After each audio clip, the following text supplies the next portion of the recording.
Alors, nous sommes à Rivière-Brochu, dans un cordon littoral sableux avec sable assez grossier, assez représentatif des grandes plages siliceuses de la Côte-Nord, représentant naturellement le bassin de drainage du massif continental qui se trouve être composé principalement de granit.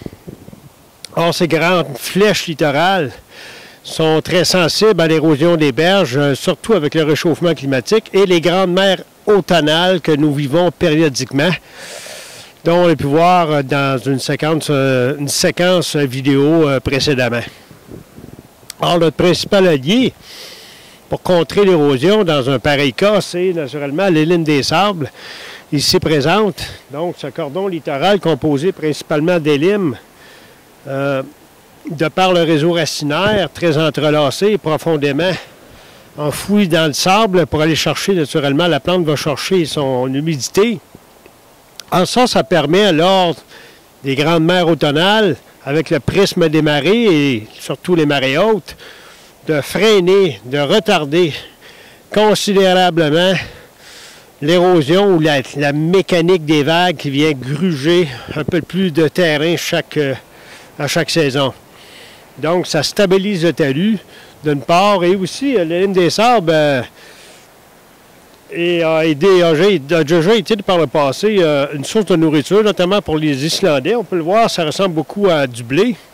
Donc, les grains qu'on retrouve au niveau des épis, un peu comme le blé, c'est en fait un blé sauvage, contiennent un amidon, somme toute, assez riche. Et naturellement, je pense que ça prenait une centaine de grains pour avoir une petite quantité appréciable de farine.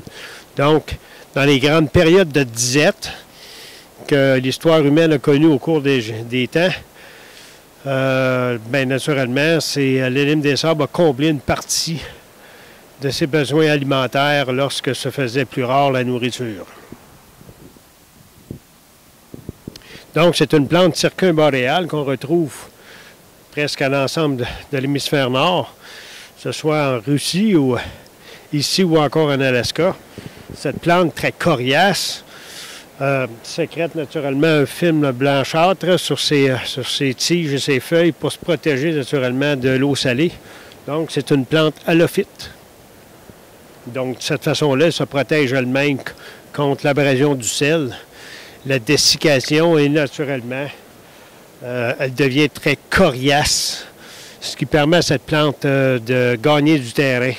Donc, dans les périodes de réchauffement que nous avons vécues au cours des dernières années, avec des printemps précoces et des automnes tardifs, les périodes de croissance des végétaux se sont comme allongées, et les limes des sables, ici à Rivière-Brochu, gagnent du terrain.